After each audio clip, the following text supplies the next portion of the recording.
ഇന്നത്തെ റെസിപ്പി നല്ല ഈസി ആയിട്ടുള്ള ഡയമണ്ട് കട്ട്സ് എങ്ങനെ ഉണ്ടാക്കാമെന്നാണ്. അതിന് മുമ്പായിട്ട് എൻ്റെ ചാനലൊന്ന് സബ്സ്ക്രൈബും ലൈക്കും ചെയ്യാൻ മറക്കല്ലേ. 1.5 കപ്പ് മൈദ എടുക്കുക.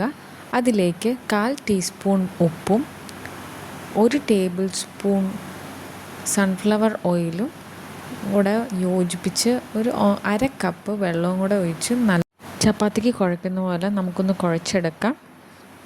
ഇനി നമുക്കൊരു 10 മിനിറ്റ് ഒന്ന് റെസ്റ്റ് ചെയ്യാൻ വയ്ക്കാം. അത് കഴിഞ്ഞ ശേഷം നമുക്ക് അതിലൊരെണ്ണം ഞാനെടുത്ത് ഇപ്പോൾ ചപ്പാത്തി പോലെ ഇതുപോലെ പരത്തുന്നു. ചപ്പാത്തി പോലെ ഇതുപോലെ പരത്തിയ ശേഷം നമുക്കിതൊന്ന് സ്ക്വയറാക്കി എടുക്കാം. സൈഡൊന്ന് കട്ട് ചെയ്ത് സ്ക്വയർ പോലെ ഇതുപോലെ ആക്കിയിട്ട് സ്ലാൻഡിങ് പോലെ ഇതുപോലെ കട്ട് ചെയ്ത് കഴിയുമ്പോൾ നമുക്ക് ഡയമണ്ട് ഷേപ്പ് കിട്ടും. ഇതുപോലെ ഡയമണ്ട് ഷേപ്പിൽ കട്ട് ചെയ്ത ശേഷം ഒരു പാൻ എടുത്ത് നല്ല ചൂടുള്ള എണ്ണയിൽ നമുക്കിതൊന്ന് വറുത്തെടുക്കാം. നല്ല ഗോൾഡൻ ബ്രൗൺ ആകുമ്പോൾ നമുക്കതെടുക്കാം. ഇനി വേറെ ബൗളിലേക്ക് ഇതിടാം. ഇനി നമുക്ക് ഷുഗർ സിറപ്പ് എങ്ങനെ ഉണ്ടാക്കാം നോക്കാം. അതിനായിട്ട് 1/2 കപ്പ് പഞ്ചസാരയും 1/2 കപ്പ് വെള്ളവും കൂടെ യോജിപ്പിച്ച് നമുക്ക് ഷുഗർ സിറപ്പ് ഉണ്ടാക്കാം. ഇതുപോലെ വെളുത്ത് വന്ന് കഴിയുമ്പോൾ ഇതാണ് അതിൻ്റെ പരുവം. അപ്പോഴത്തേക്ക് നമുക്ക് മാറ്റിവെച്ച ഡയമണ്ട് കട്ട്സ് ഇതിലോട്ട് ആഡ് ചെയ്യാം.